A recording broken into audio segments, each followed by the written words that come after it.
today, August 23, is the 47th birthday, supposedly, of the one and only Black Mamba, Kobe Bryant. So, sayang wala na si Kobe, no? Birthday pa naman niya sana. But I think masaya na siya ngayon kung saan siya naroroon. With Gianna, of course. At saka, yun na nga, no?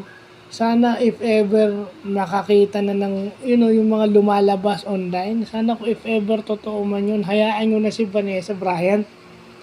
Deserve naman niya sigurong lumigaya.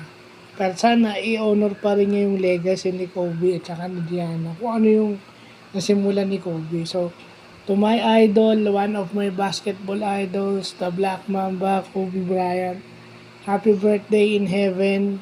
At sana, hopefully you're happy and hopefully you got eternal rest in God's